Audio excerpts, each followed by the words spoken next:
I was 7,000 miles away in Kandahar, Afghanistan, trying to sleep in 110-degree heat, when my phone lit up with an alert I never expected to see. Vehicle movement detected. 2018 Ford Mustang GT, 11:47 p.m. Location Interstate 40 West, Oklahoma City. My blood went cold. That car was supposed to be in my brother's garage in North Carolina. I'd left it with him 8 months ago when I deployed, made him promise to start it weekly, keep it maintained, treat it like his own. I opened the GPS tracking app, a security feature I'd installed after my first deployment, when my apartment got robbed, and watched in real time as my car traveled west at 75 miles per hour, away from Jason's house, away from any legitimate reason for movement. My hands shook as I pulled up the tracking history. 3 days ago, the car had been driven to a used car dealership in Charlotte. It had sat there for 6 hours. Then it had been driven to a luxury car lot in Raleigh. Another 4 hours. Yesterday it appeared at an auto auction house, and now it was halfway across the country, heading toward Texas. I called Jason immediately. It rang 4 times before going to voicemail. "Hey, it's me. Listen, my car tracking app just went off. Is everything okay? Did you have to take it somewhere? Call me back ASAP." He didn't call back. Not that night, not the next day, not for 3 days, despite my increasingly frantic messages. Finally, I called my mom. "Honey, I'm sure everything's fine," she said, using that voice she'd perfected over the years, the one that meant she knew something was wrong but was hoping to smooth it over before I found out. Jason mentioned he was having some financial trouble. Maybe he borrowed the car to do some work? "Mom, the car's in Oklahoma, moving west. He's not answering my calls. What's going on?" Long pause. Too long. "He sold it, didn't he?" I said, the realization hitting me like a gut punch. "Jason sold my car." "I'm sure there's an explanation. He sold my car while I'm deployed in a combat zone and kept the money. That's the explanation." I hung up and stared at my phone, watching that little blue dot representing my 2018 Mustang GT, the car I'd saved 3 years for, the car I'd bought myself as a reward for making sergeant, the car that represented every dollar I'd earned and every sacrifice I'd made, drive farther and farther away from me. But Jason had made one critical mistake. He didn't know about the tracker, and he was about to find out that stealing from your brother is bad enough, but stealing from a deployed soldier with technology on his side is a whole different kind of stupid. This is the story of how I learned that trust is earned, not owed, and how sometimes the people who betray you give you exactly what you need to become the person you were meant to be. I joined the Army in 2014 at age 19, partly because I wanted to serve my country, and partly because I needed to get away from my hometown of Asheville, North Carolina. Don't get me wrong, Asheville is beautiful, the kind of place tourists flock to for craft beer and mountain views. But when you grow up there without money, watching everyone else enjoy the paradise you can't afford, it loses its charm. My brother Jason was 4 years older, and we'd grown up in very different circumstances, despite sharing the same small apartment. By the time I was old enough to form memories, our dad had already left, and Mom was working 2 jobs to keep us fed. Jason, being older, remembered a time when things were better, or at least different, and he resented the hell out of losing it. He dealt with that resentment by becoming the charming screw-up, the guy who always had a scheme, always had an excuse, always managed to talk his way out of consequences. He'd borrow money and never pay it back, make promises he had no intention of keeping, create problems for other people to solve. And Mom enabled him, every single time. "He's just going through a rough patch," she'd say, or "he's trying his best," or my personal favorite, "he's your brother. Family helps family." I, on the other hand, was the responsible one by default. Got good grades because nobody was going to help me with homework. Got a job at 15 because I wanted things we couldn't afford. Kept my head down and stayed out of trouble because we couldn't afford for me to screw up. When I told my family I was enlisting, Jason laughed. "The Army? Seriously? You know they send people to actual war, right?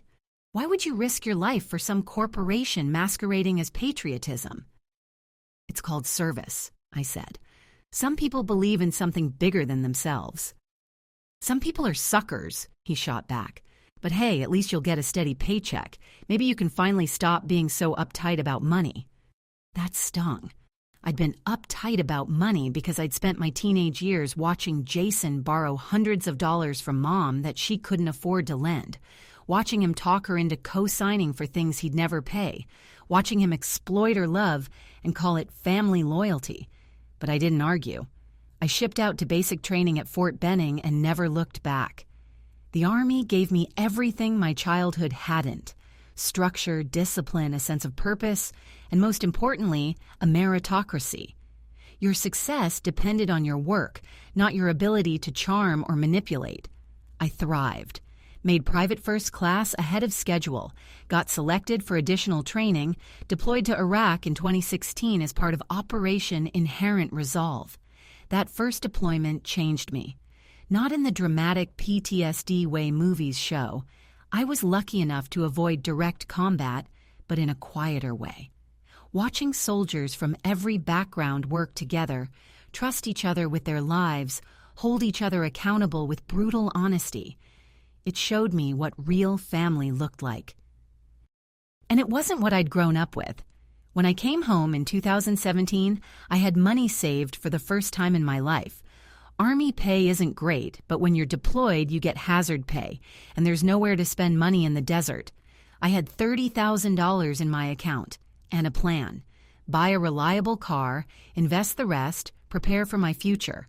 I bought a used 2018 Mustang GT from a dealer in Charlotte, silver with black racing stripes, 5.0L V8, manual transmission. It wasn't practical. I should have bought a sensible sedan, but I'd spent my entire life being practical. This was my reward for deployment, for missing a year of my life, for the heat and boredom and occasional moments of genuine fear.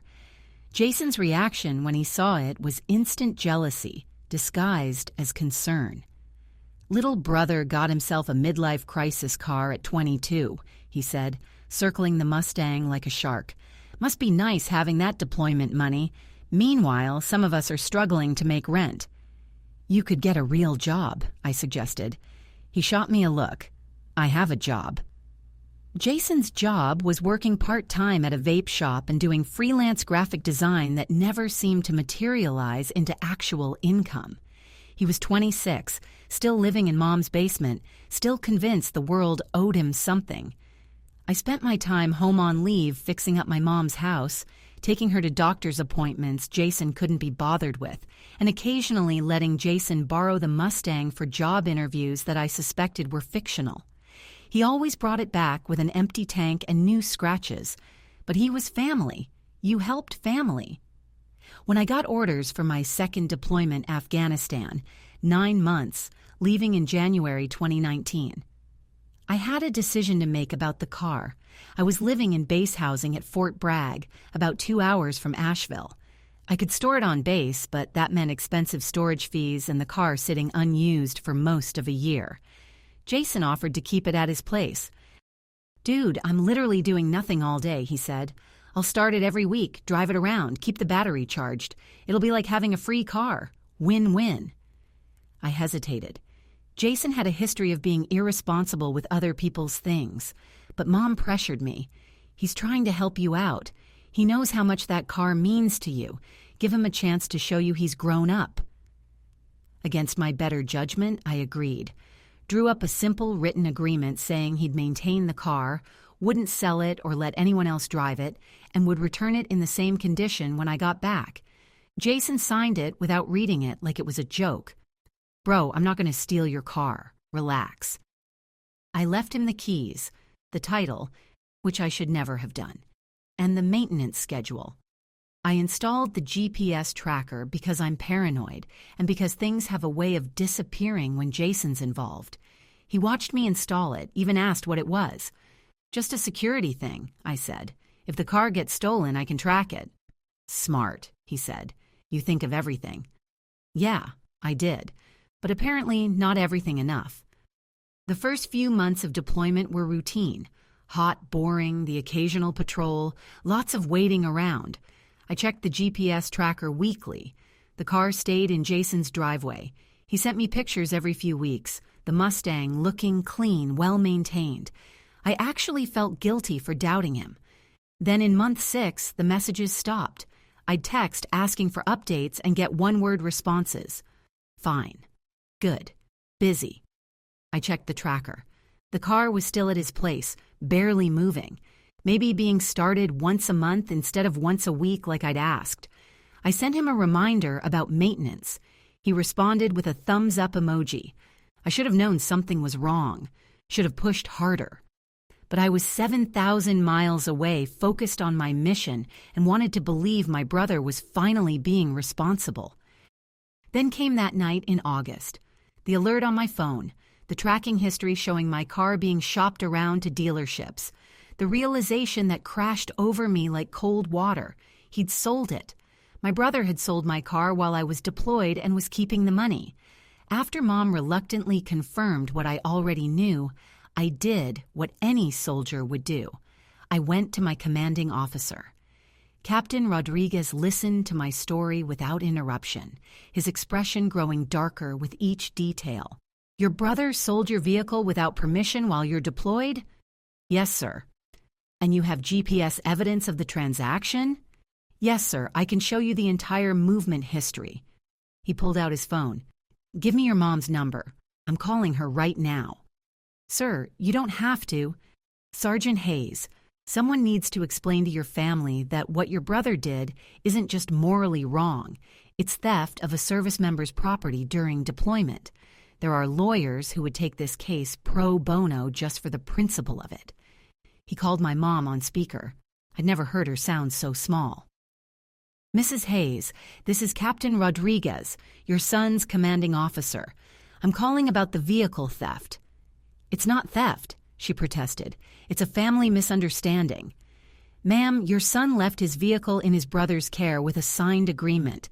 His brother sold that vehicle without permission and kept the proceeds. That's theft.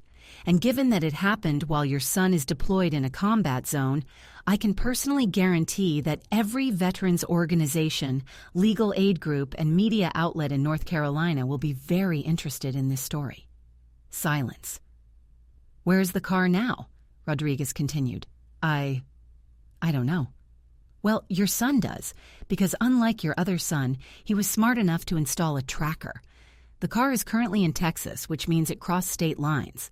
Federal crime. Do you understand what I'm telling you? Please don't let him press charges, Mom said, crying now. Jason made a mistake. He needed money for rent. He was going to pay it back. How much did he sell it for? $18,000. I felt like I'd been punched. The car was worth at least $28,000. Jason had not only sold my car, he'd sold it for $10,000 less than it was worth and kept the money. Ma'am, Rodriguez said, his voice like ice, your son is serving his country. He trusted his brother with one of his most valuable possessions. And your response to that trust being violated is to make excuses for the person who betrayed him. I've seen a lot in my 20 years of service, but this is one of the more disgusting family situations I've encountered. You have 48 hours to get that car back and the money returned, or I will personally help Sergeant Hayes prosecute this to the fullest extent of military and civilian law. Do we understand each other? Yes, she whispered. He hung up and looked at me. You okay, Hayes? I will be, sir. Family's supposed to have your back, especially when you're deployed. I'm sorry they let you down. Thank you, sir.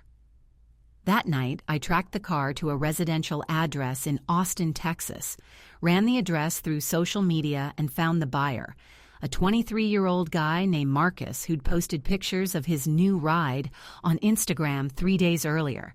He'd paid $18,000 cash, had a bill of sale signed by Jason, and had no idea the car was stolen. I felt bad for Marcus. He was an innocent party in Jason's scheme. But I needed my car back. I called a lawyer in North Carolina, explained the situation, and sent him all the documentation. The signed agreement with Jason, the GPS tracking history, the photos Marcus had posted, everything. The lawyer's response was immediate and enthusiastic. "This is the easiest case I've seen in years. Your brother committed theft, fraud, and given that the car crossed state lines, we can pursue federal charges if needed. But let's start with a simple demand letter." The letter went out the next day to Jason via certified mail. Return the car and $18,000 within 7 days, or face criminal prosecution and a civil lawsuit for the car's full value, legal fees, and damages. Jason called me finally at 3 in the morning my time. "What the hell, man? You're gonna sue me? Your own brother?" "You sold my car while I'm deployed in Afghanistan. What did you think would happen?" "I needed the money. I was going to lose my apartment." "So you stole from me? That was your solution?" "I was going to pay you back when you got home. I swear. I just needed time." "Time? Jason, you sold my car for $10,000 less than it's worth, lied to me for months, and only admitted it when you got caught. You never intended to pay me back. You thought I'd never find out." "Come on, bro. We're family. Family doesn't sue family."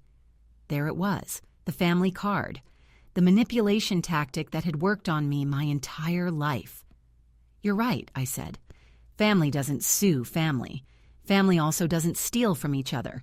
But you're not acting like family, Jason. You're acting like a thief who happens to share my DNA, and I'm done making excuses for you. If you do this, Mom will never forgive you. Maybe. But at least I'll be able to forgive myself." I hung up. The next 72 hours were chaos. Jason tried everything. Called Mom crying, got relatives to call me begging for mercy, posted on Facebook about how I was destroying the family over a car, even sent his girlfriend to leave tearful voicemails about how he was suicidal, and it was my fault. I didn't budge. My lawyer contacted Marcus, explained the situation, and offered him a choice: voluntarily return the car and recoup his money from Jason, or keep the car and potentially lose it anyway when law enforcement got involved. Marcus, to his credit, was furious with Jason, but understanding with me. "Man, I'm so sorry. I had no idea. Your brother seemed legit. He had the title, the keys, everything." "Not your fault. He fooled a lot of people." Marcus drove the Mustang to a police impound in Austin, where it was held as evidence. My lawyer coordinated with Texas authorities to have it released to a shipping company. 2 weeks later, my car was on a transport truck heading back to North Carolina, where it would be stored by a military-friendly storage facility until my deployment ended. The total cost to recover my car: $3,200 in legal fees, shipping, and storage. Jason had netted $18,000 from the sale and spent it all within 3 weeks on rent, drugs, and who knows what else. He had no way to pay me back, so I sued him. Civil court. $28,000 for the car's value, plus $3,200 in recovery costs, plus emotional distress damages. Served him papers while I was still deployed, which meant he couldn't contest certain aspects of the claim under the Service Members Civil Relief Act. He didn't show up to court. Default judgment in my favor, $34,000. Not that I'd ever see that money. Jason didn't have $34,000. He didn't have $3,400. He was, as my lawyer put it, judgment-proof, too broke to collect from. But that wasn't the point. The point was the principle. The point was that for the first time in my life, I'd held Jason accountable for his actions instead of making excuses or cleaning up his mess. The point was that I'd chosen my own well-being over family dysfunction, and it cost me that family. My mom stopped talking to me, said I'd gone too far, that I'd destroyed Jason's life over a car, that she didn't raise me to be this vindictive. Aunts and uncles took sides, mostly hers. Cousins unfriended me on social media. The message was clear. I'd violated the unspoken rule. You don't hold family accountable. You forgive, forget, enable, and move on. I didn't move on. I moved forward. When I returned from Afghanistan in October 2019, I picked up my Mustang from storage. It had a few new dings and scratches from Marcus's brief ownership, but it ran perfectly. I drove it back to Fort Bragg, filed for a restraining order against Jason. He'd been sending threatening messages, and started seeing a therapist through the VA. Dr. Williams helped me understand something crucial. The family system you grew up in was designed to protect Jason's dysfunction at your expense. Your mom's identity is wrapped up in being the self-sacrificing mother who saves her troubled son. Your role was to be the stable, responsible one who didn't need anything. When you stopped playing that role, the system collapsed. That's not your failure, that's your success. But success felt lonely. I'd lost my entire family over a car. Or more accurately, I'd lost them over refusing to accept theft and betrayal as normal family behavior. The turning point came 6 months later when I got a message from my Aunt Carol, Mom's older sister. "I need to tell you something. I've been watching your mom make excuses for Jason since he was a teenager. I tried to talk to her about it years ago and she cut me off for 6 months. I'm sorry I didn't support you publicly during all this. I was a coward, but you were right. What Jason did was inexcusable, and your mom's response was worse." Carol and I started talking regularly. She filled in gaps in my understanding how Jason had stolen from her, from grandparents, from friends, how every time someone held him accountable, Mom would swoop in with excuses and bailouts, how the family had learned it was easier to be victimized by Jason and stay silent than to confront him and face Mom's wrath. "You broke the cycle," Carol said. "It was ugly and painful, but you broke it. That took courage most of us didn't have." Around the same time, I got an email from Marcus, the guy who'd unknowingly bought my stolen car. "Hey man, I wanted you to know I pressed charges against your brother in Texas. The DA says because he crossed state lines to commit fraud, it's a federal case. I know you've been through enough, but if you're willing to testify about your experience, it would help the case." I testified via video deposition, laid out the whole story, the signed agreement, the lies, the sale, the GPS tracking, the attempt to cover it up. The federal prosecutor loved it. "Your brother made the mistake of committing a provable crime against a service member during wartime. If this goes to trial, every jury in America will convict him." It didn't go to trial. Jason took a plea deal, 2 years probation, restitution to Marcus, and a felony conviction for wire fraud. He tried to play the victim, claimed I'd abandoned him and the family, said he was struggling with mental health issues. The judge wasn't sympathetic. "Mr. Hayes, you stole from your brother while he was serving in Afghanistan. You sold his vehicle under false pretenses, crossed state lines to complete the fraud, and showed no remorse until you faced consequences. I'm giving you probation instead of prison time because this is your first felony conviction. But understand this, if you violate the terms of your probation, you will serve the maximum sentence. Do you understand?" "Yes, Your Honor." That should have been the end of the story. Justice served, family dysfunction exposed, lessons learned. But life rarely wraps up that neatly. A year later, I was promoted to staff sergeant and offered a position as a recruiter in Charlotte. Ironically, close to where all this started. I'd been reluctant to return to North Carolina, but the position was a career boost, and I'd built enough emotional distance to handle being near my hometown. One Saturday, I was at a grocery store when I heard a familiar voice. "Kevin?" I turned. It was Jason. He looked different, thinner, older. Less of the cocky swagger I remembered. He was wearing a work uniform from a landscaping company. "Jason." Awkward silence. "I wasn't sure you'd talk to me," he said. "I'm not sure I want to." "Fair." He shifted his weight, uncomfortable. "I'm working now, full-time, landscaping crew. It's hard work, but it's honest. I've been sober for 8 months, going to meetings, therapy, the whole thing." "That's good. I owe you money. A lot of money. The judgment, the restitution, all of it. I know I can't pay it back tomorrow, but I'm trying. I send Marcus $100 every month. It'll take years, but I'm doing it." I didn't know what to say. "I'm not asking for forgiveness," Jason continued. "I don't deserve it. What I did to you was unforgivable. I justified it at the time. Told myself you'd be fine, that you made good money, that family was supposed to help each other, but I knew I was wrong. I knew it when I was doing it.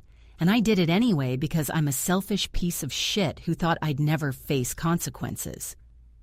This was not the Jason I'd grown up with.